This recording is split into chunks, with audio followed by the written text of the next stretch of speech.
Halo warga sipil sekalian, kali ini gue pengen cerita sebuah cerita yang sangat-sangat rahasia yang udah diketahui para elit global dan selama ini cuma beredar di dunia shadow.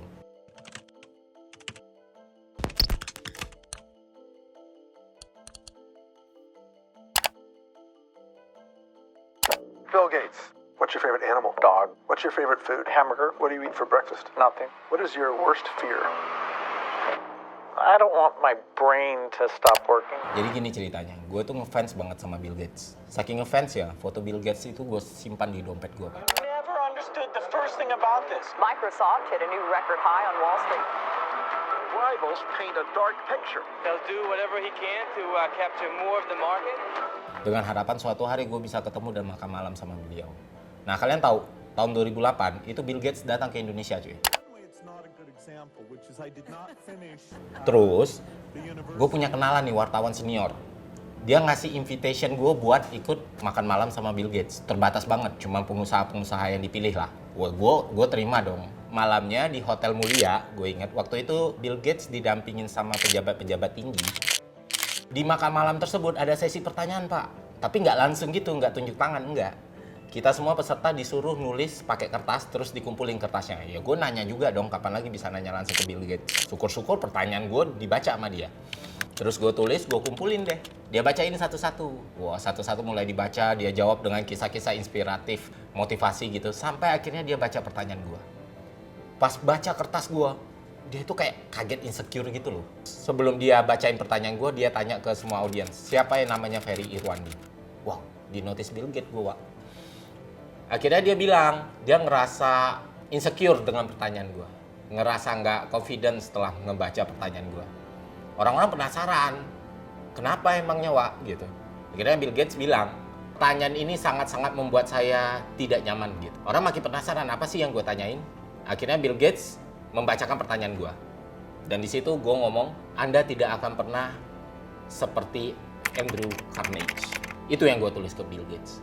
Terus Bill Gates menjawab, very benar, saya tidak akan pernah menjadi kayak Andrew Carnegie. Dan Bill Gates setelah itu mundur dari podium, dia buka saku celananya, dia buka dompetnya, terus dia tunjukkan isi dompetnya. Di situ ada foto Andrew Carnegie. Gila nggak? Dan plot twist terbesarnya adalah cerita tadi hoax, Pak. Ya, hoax. Cerita tadi itu nggak pernah terjadi. Dan asalnya, ya dari imajinasi terliar gua aja.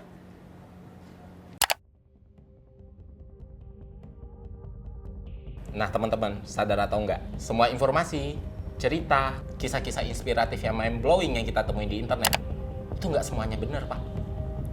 Kebanyakan dari cerita-cerita tersebut hanyalah buatan orang atau modifikasi cerita sebenarnya. Gitu. Suka atau enggak, kita harus akui kalau kita memang benar-benar telah dikepung sama yang namanya hoax dan disinformasi. Apa yang harus kita lakukan? Simple, Pak. Pertama, bersikap objektif. Artinya gini, ketika mengelola atau mencerna sebuah informasi yang baru kita temukan di dunia digital maupun di dunia nyata, yang pertama-tama harus kita lakukan adalah membentuk sikap yang objektif. Kita nggak boleh subjektif, kita nggak boleh mengkultuskan orang. Kita dengar itu adalah pernyataannya, ceritanya, kisahnya, bukan orang yang menyebutnya. Kalau kita bersikap subjektif, lama-lama kita bakal bias, Pak. Kedua, kumpulkan data dan informasi. Dalam setiap cerita, pasti punya muatan data dan informasi yang bisa kita ambil dan kita kumpulkan satu persatu.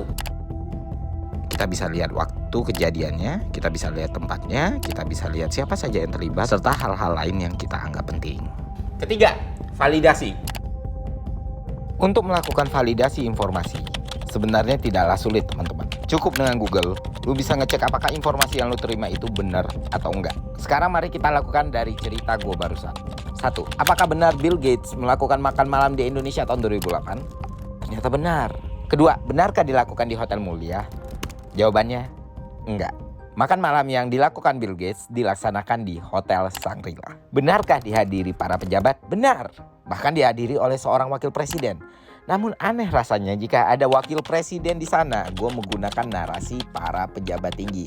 Harusnya di cerita gue bakal bilang kalau makan malam tersebut Bill Gates didampingi oleh wakil presiden. Lalu terakhir, simpulkan sendiri.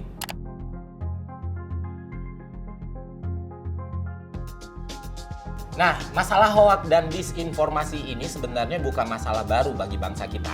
jauh sebelum kemerdekaan, bangsa kita ini udah dihantui dengan yang namanya hoax atau berita yang nggak benar, atau berita bohong, atau tahayul, mitos, dan sebagainya.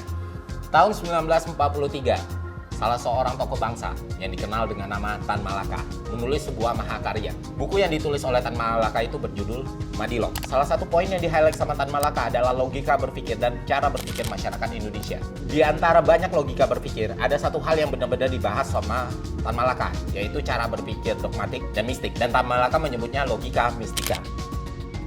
Menurut Tan Malaka, cara berpikir dengan logika mistika ini menghambat perkembangan bangsa Indonesia. Sebelum kita membahas ekonomi, sebelum kita membahas politik, sebelum kita membahas sosial, sebelum semuanya, ada satu hal yang perlu kita pegang, yaitu kemerdekaan berpikir.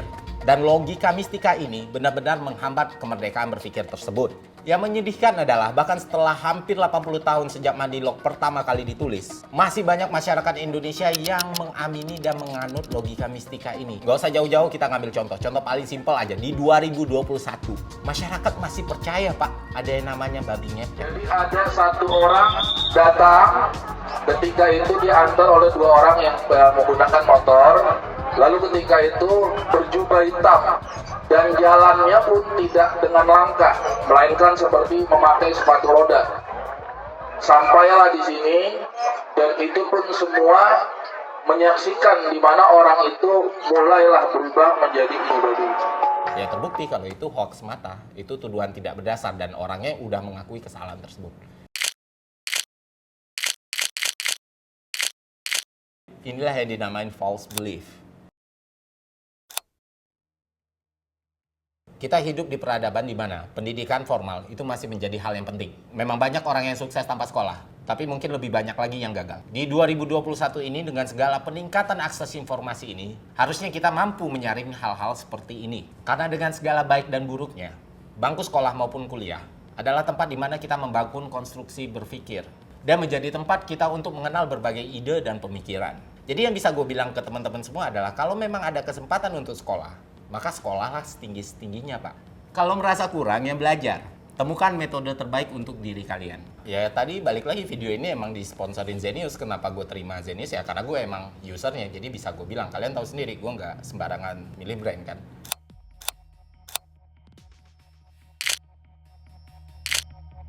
Dan di aplikasi Zenius sekarang, itu udah ada fitur yang namanya Zencore. Lu bakal dikasih soal-soal untuk berpikir lebih rasional. Dan kemampuan berpikir secara lebih rasional itu nggak akan pernah jadi investasi yang merugikan.